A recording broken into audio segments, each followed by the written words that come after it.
Alright, so I'm here with my 4G63, my Mitsubishi Eclipse, and what I've done is that I'm changing the throttle body, and I checked YouTube and there's not a lot of information of how to remove the throttle body from your 2G.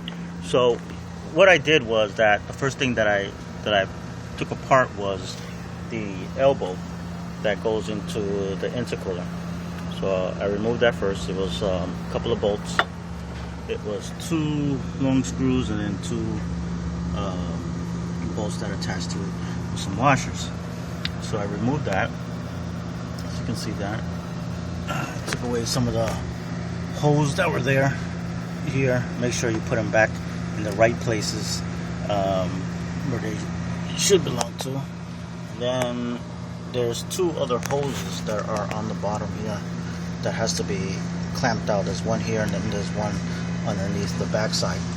And of course, when removing, you have to take off the cable, the throttle cable that's back here. You push downward and pull it out. Of course, this model also has the cruise control, so the module for the cruise control had to be taken out. It's 3 screws. There's one there and one there, and then there's one on the top. It has to be removed. Moved aside because it's easier to remove the throttle body, as you'll see, as pulling the space when you get to one point with this module here in the way. This the throttle here hits that. Even though if you try to push it down and try to pull it out, it doesn't come out. You'll have to force it out, and then of course when you're putting the new one in, it's a hassle. You know, you got to struggle with it and things like that. But this is the way that it's a little bit cleaner. It's easier to work with. So what I did is I removed all this stuff here. Of course, you got to remove the battery here.